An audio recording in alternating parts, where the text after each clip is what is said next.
Hello, everyone. Let's talk about one of the 5 pillars in the DRESS program, sleep. Now, I personally love my bed and sleep just like this dog here. And I'm sure there's others that kind of share my view on that.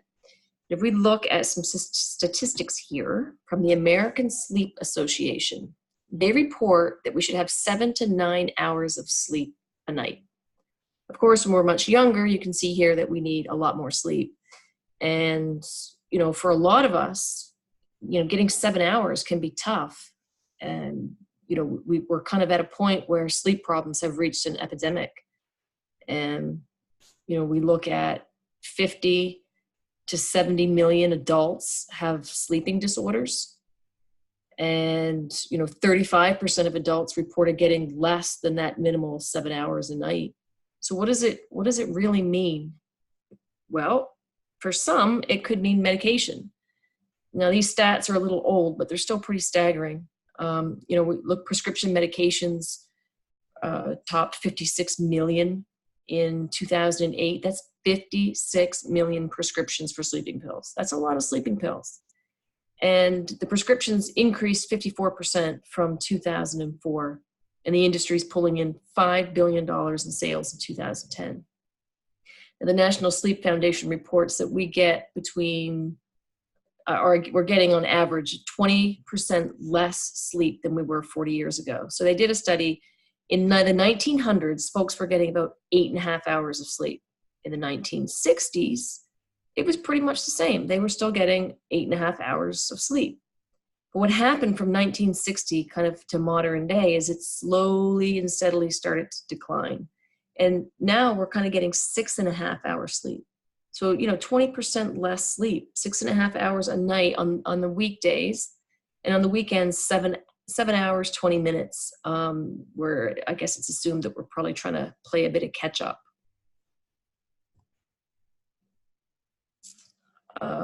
So what happens if we don't get enough sleep? Well, lots of things, can have a lot of negative impacts on our lives, and particularly our health. So here's a few things here. It impacts our cognitive process, so we aren't thinking as clearly. It can kill our sex drive, lead to depression and anxiety.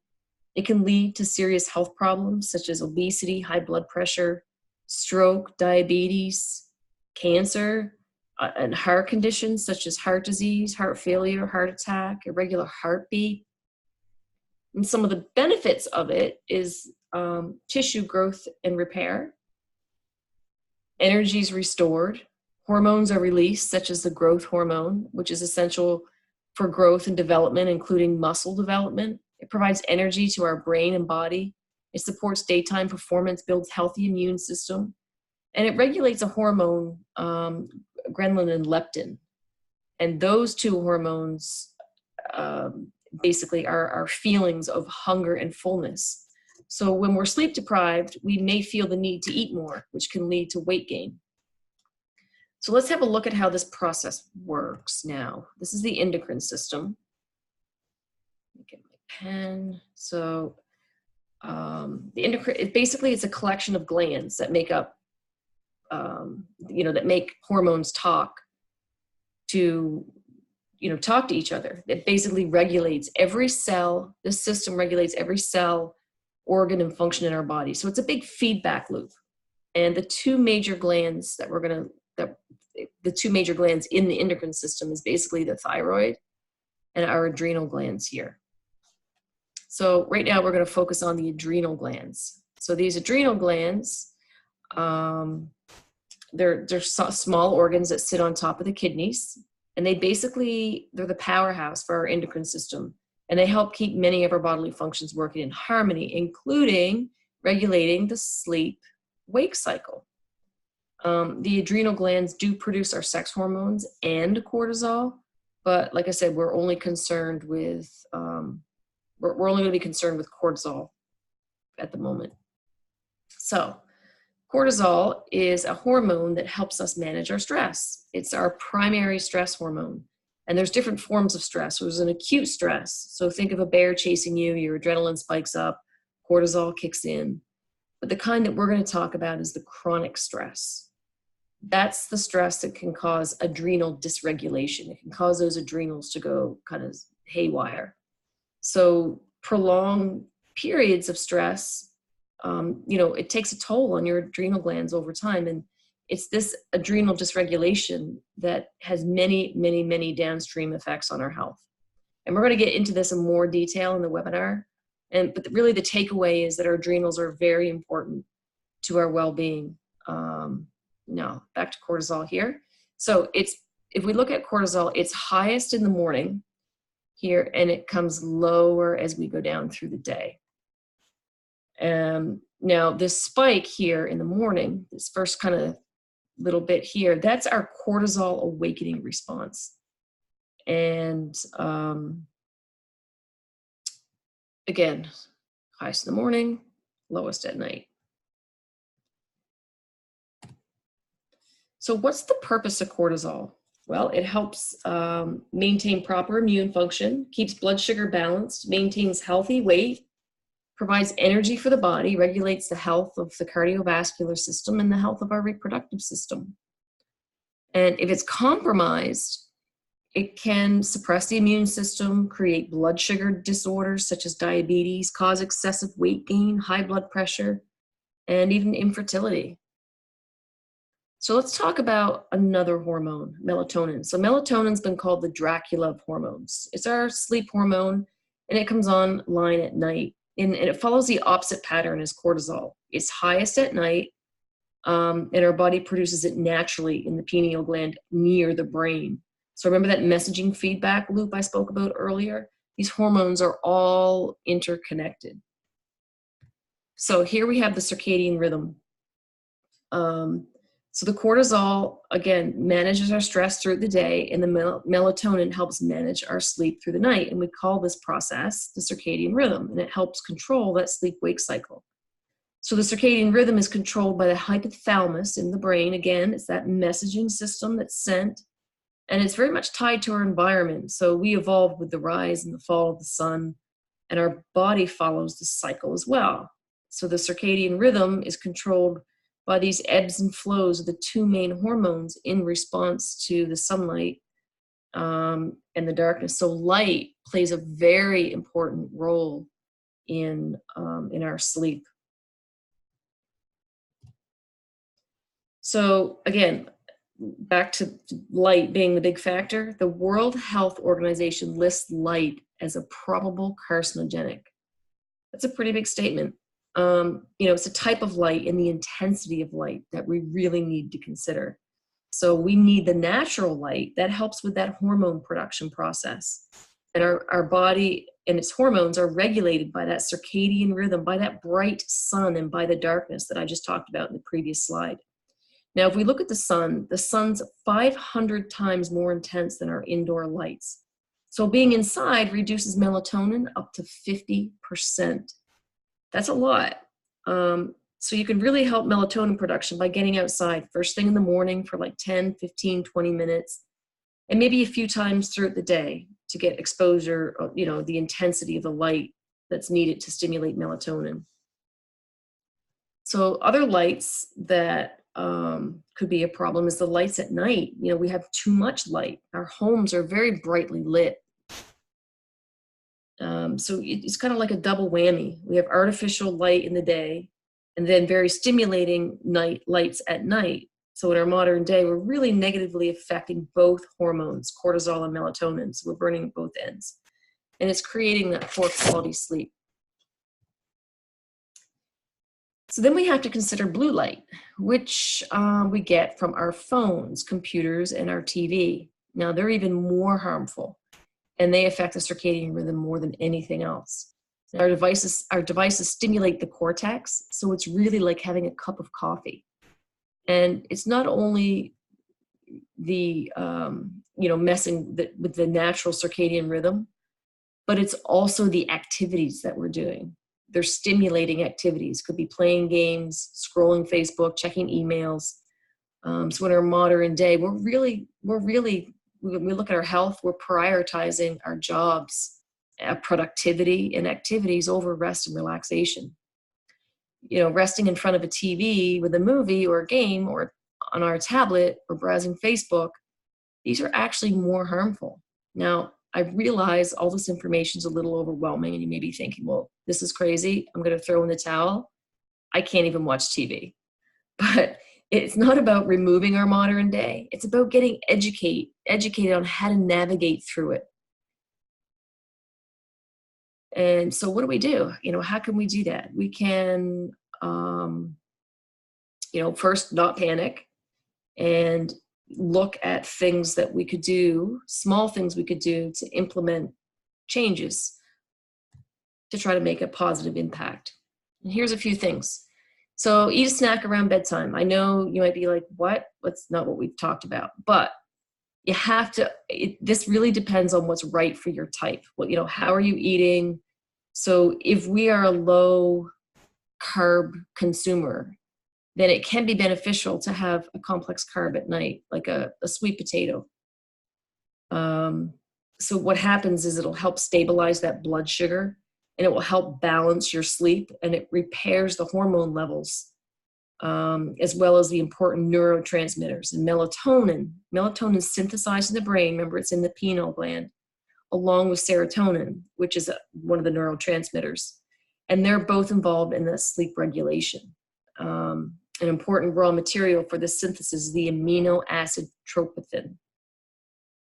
And carbohydrates increases the amount available in the pineal gland. So again, this is really subjective. Other things you could do is keep your sleeping space dark.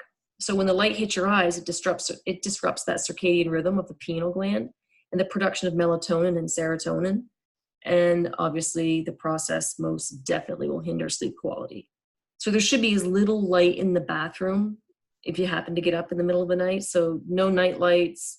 If you have an alarm clock, keep it dim. Another thing you could do is avoid television and computer activity right before bed. It's suggested that 2 hours is the ideal sweet spot, because those electronic devices are very stimulating to the brain, and they disrupt that pineal gland function that I just talked about. Another thing is wear socks to bed. So our feet have the porous circulation, and they often feel cold before the rest of our body. Studies have shown that if we wear socks, it'll help reduce the amount of times we wake up.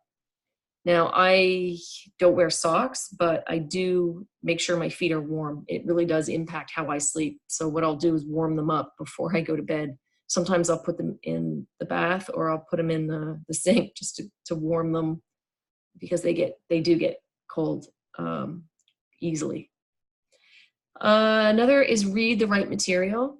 So sometimes we might think that we're reading, a book to help relax us, but choose your book carefully. If you're reading a suspense novel or something like that, it can really stimulate you as opposed to do what you're trying to do, which is relax you. Alarm clocks, sometimes, they're necessary, but they can be very disruptive. So you want something that's kind of calming to wake you up, not a big, loud alarm clock that's very stressful. You don't want your body scared to wake up every day. And then get to bed as early as possible. I know it's tough, but our adrenals kind of recharge themselves between the hours of 11 p.m. and 2 a.m. Also, your liver, your gallbladder, and your brain do other kind of important detoxification jobs while you're in your sleeping state. So it's very important to make sure you're in bed at a half decent time. Check your bedroom for EMFs, electromagnetic fields. So EMFs are coming from our electrical devices. And they can disrupt that pineal gland and production of the melatonin and serotonin, which we keep talking about. Some people kill the power to their house. It's a bit extreme. I put my phone on airplane mode. That kind of helps me think I'm doing something in the right direction. So temperature in our bedroom, 70 degrees. I keep mine at 69. That's my sweet spot. Sometimes if it's too cold, it'll keep you up. And if it's too hot, you definitely wake up and you're not comfortable. And then, sometimes it could be medications that it's disrupting your sleep. In that case, there's, very little that you could do outside with these tips. And that's something you'd have to talk to your doctor about. So these are just some tips. There's many others out there. One thing I do is I wear blue light blocking glasses. So I have a pair of, I know if I'm going to be on the computer all day, I'll wear ones that kind of block 50%. So they have just a bit of an orange tint to them. And then at night, I'll wear ones that block 90%. And it really does make a difference. I mean, when you wear them for a while and you take them off, the light from the computer or the phone is so bright that you can barely look at it. So I really like those. So I think that's it. If these tips, the tips are just things that you could do to try to make a difference. It could be the case that there's other deep-rooted sleep issues that need to be addressed.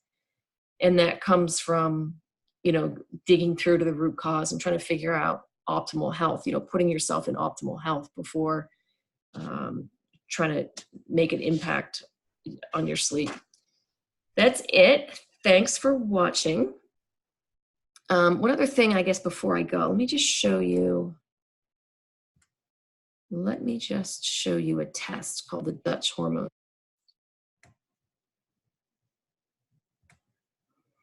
So over here, this is a test that was done on a male. It has, a lot of hormones and things in here.